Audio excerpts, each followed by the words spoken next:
Identify the problem. Fix it. Identify another problem. Fix it.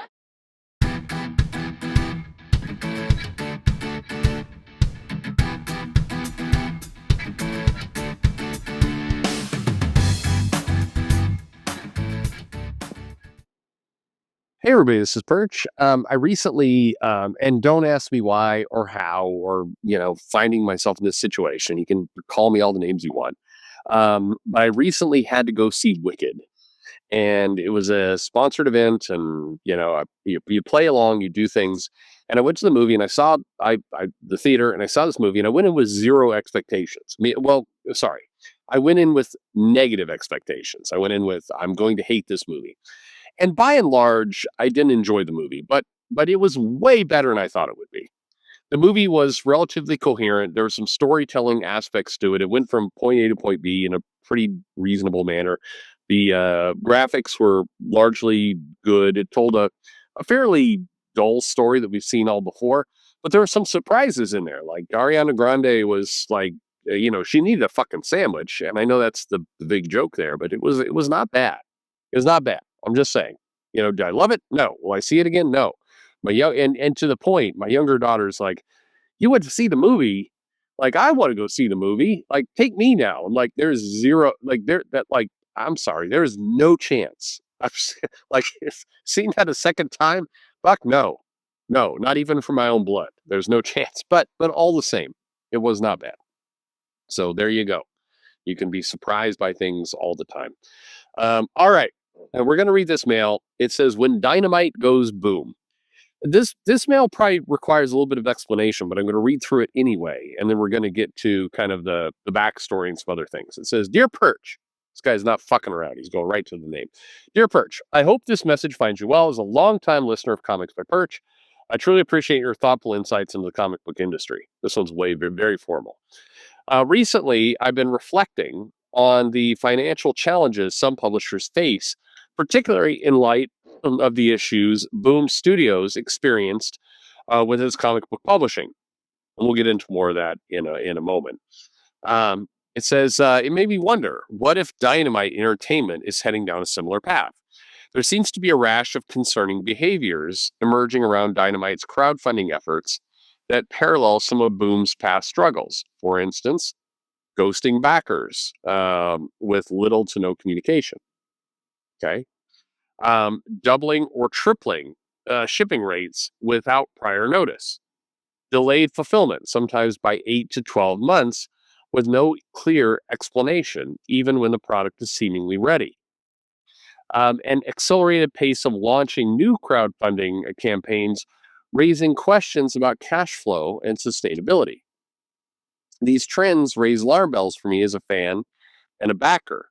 I'd love to hear your take on whether these behaviors suggest deeper financial instability or simply mismanagement, and how you think these practices impact consumer trust in the industry at large. Thanks for taking the time to consider this and for continuing to provide excellent commentary on the ever-evolving comics world. Your thoughts are always valued and appreciated. Best regards. Thank you. All right, so that is a very formal and polite email. So thank you for all that.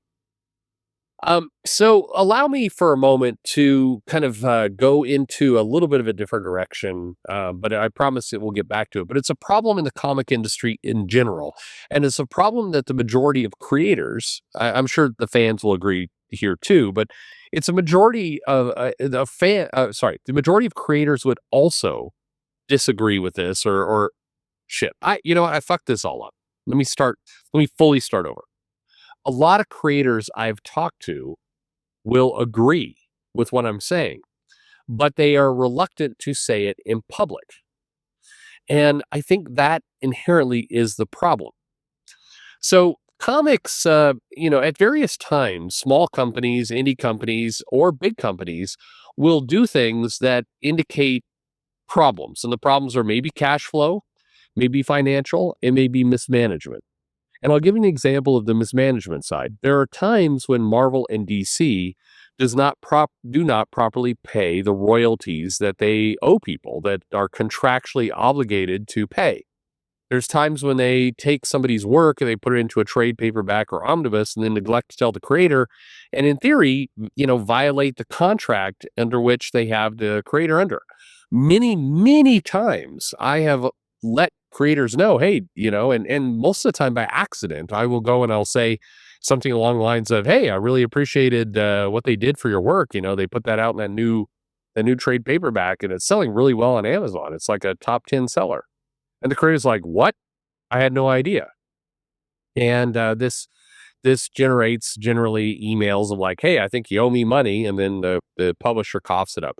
To their credit, I haven't heard, and I'm sure there are cases, but I've never heard of Marvel and DC when confronted with you owe me money, not paying. They always do pay, but at times they wait for somebody to come out and kind of ask for it and then send that person on a runaround, sometimes for a long time. I brought this up to, a former executive at Marvel, and he's like, no, Marvel doesn't act that way. But I know a reasonably big name. You would all recognize it. And I'm not putting the names out there because I believe the chase is still on in some cases. And so it's appropriate to keep it quiet. But I knew somebody who was jerked around for 12 years trying to get their money.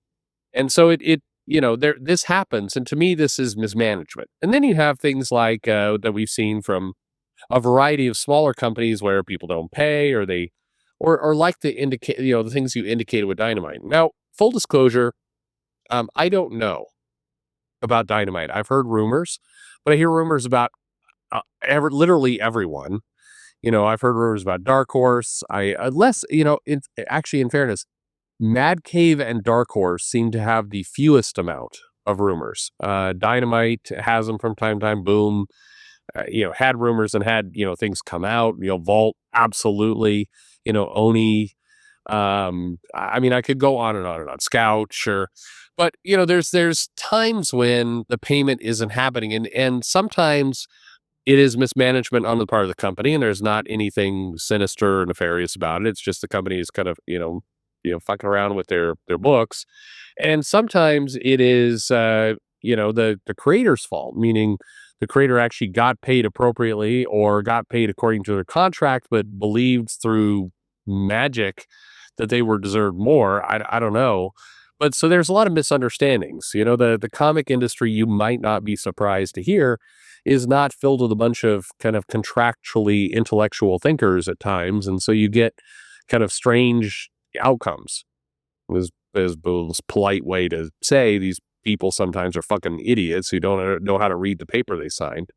But there's a variety of things. And then sometimes the small comic company is legitimately fucking them over. I don't know about Dynamite, although I wouldn't be surprised.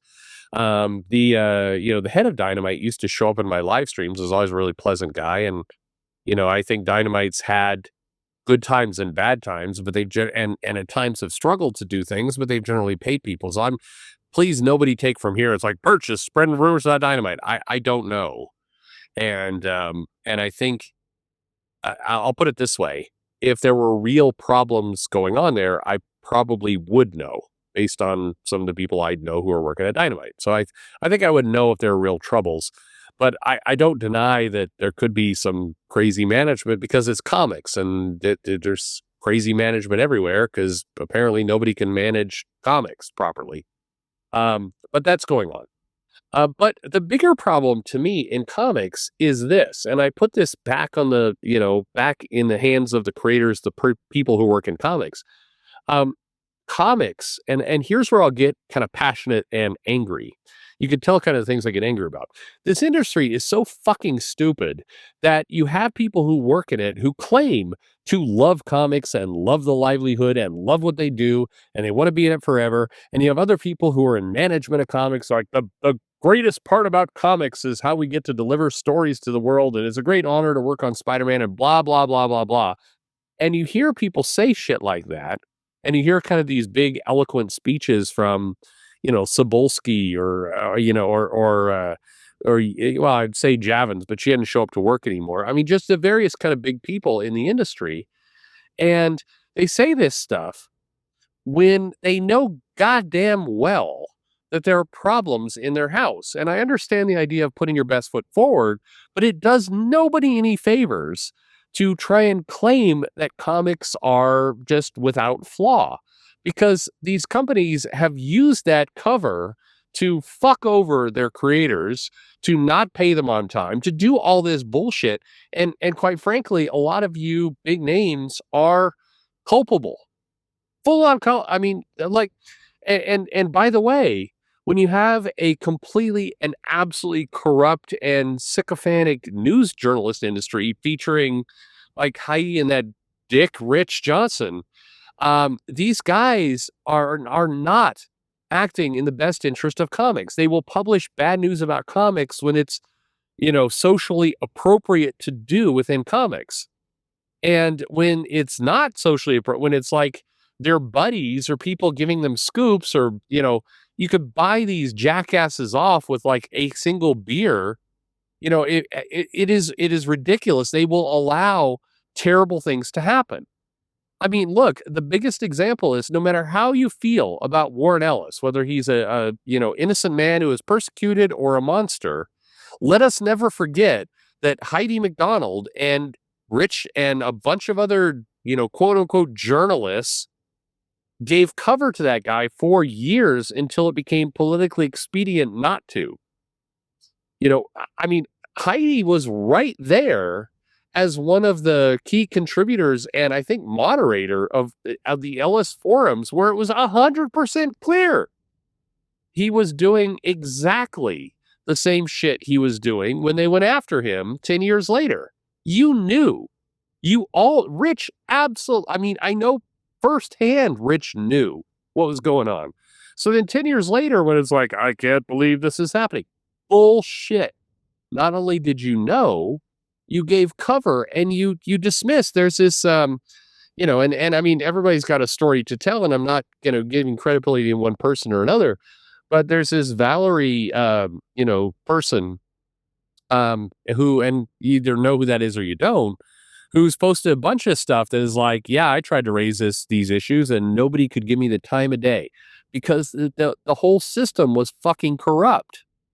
And they hid and covered and lied about this stuff to the point where, bad shit did go on. And bad shit sometimes is, people being advantage of.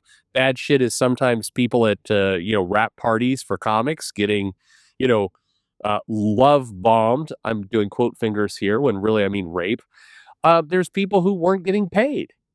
Like they're like, if you look at some of this stuff and you look at these companies that just choose not to pay or don't pay. I mean, in other industries, a contract is a goddamn contract. So I don't care whether you're a small company or a big company. If you promise royalties and then you conveniently forget to let the person know, because you know that they're going to either forget or not see it or die before you have to pay it out, and then, hey, extra money for us. That's scummy behavior. And look, anyone who works in comics knows this shit goes on. And not only do you lie about it and hide it and not talk about it, but you will aggressively burn people down who try and expose it. And then when it becomes politically expedient for you to do it, you will turn around and immediately, go, this guy's a monster. Yeah, well, fuck you, Heidi. You were a moderator on the goddamn Ellis forums, and you knew this shit was going on. So did you, Kelly Sue. So did you, Matt. So did you, Chip. Like, you all saw this stuff going on, so you can't, like, now go, man, I can't believe that he was doing this shit. Yes, you can. You joked around with it. You laughed about it. The women who are regulars on on Ellis's boards were called the Dirty Angels. You knew exactly what the fuck was going on. Don't give me this bullshit that you didn't know. Don't give me this bullshit that, like, people are like, I've never heard of such a thing that these comics were late in paying. Oh, fuck you. Yes, you do. You absolutely do. But you're too cowardly to call it out because you like the ride, and that's what makes you corrupt. The comics, I mean, I get it that you like going to the rap parties, and you like being a big deal, and you like being part of the show, and you like the party. I get it. But if you're going to claim to have some responsibility in this industry, then take the goddamn responsibility. Otherwise, you'd fuck people over. And these people absolutely have.